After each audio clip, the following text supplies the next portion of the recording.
The pathologic hallmarks of rheumatoid arthritis include inflammation of the joints, particularly the small joints in the hands, wrists, and feet, accompanied by cartilage destruction and bone erosion.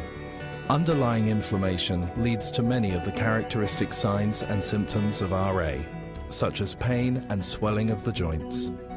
Inflammation results from abnormal propagation and activation of many types of immune cells, resulting in the secretion of cytokines and other mediators that sustain and amplify the inflammatory environment. As a key pro-inflammatory cytokine, TNF-alpha, along with other cytokines, activate immune cells, including macrophages, as well as other cells such as synovial fibroblasts.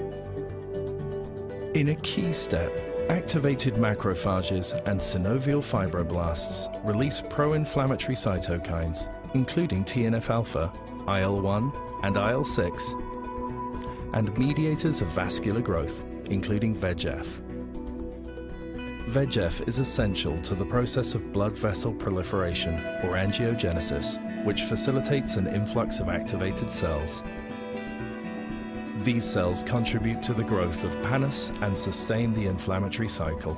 The growing, vascularized pannus develops villous projections that result in better access to the cartilage and bone, and therefore greater opportunity for the activated cells to release damaging inflammatory mediators and enzymes.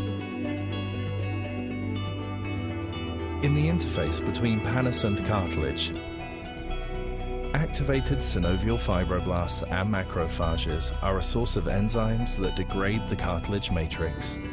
These include MMPs, or matrix metalloproteinases. Thus, activated cells in pannus are key instigators of cartilage destruction. Chondrocytes are the main cellular component of cartilage and normally produce the extracellular matrix. However, in response to stimulation by TNF-alpha, IL-1, and other inflammatory mediators, chondrocytes become activated in the rheumatoid joint. Activated chondrocytes secrete more inflammatory factors and more metalloproteinases, MMPs, which aggravates inflammation and cartilage damage. The cumulative result is irreversible cartilage damage and joint space narrowing.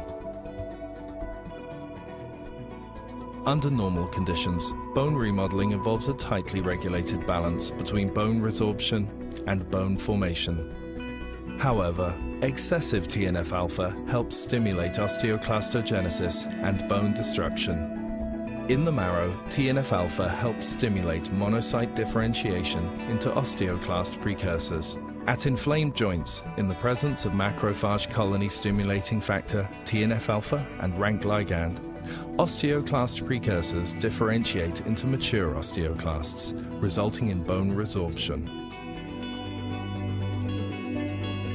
Thus, the direct and indirect effects of the TNF-alpha on osteoclast maturation and activation culminate in focal bone erosions and irreversible joint damage. As we have seen, TNF-alpha plays a key role in the complex pathology of RA, one cytokine, multiple effects.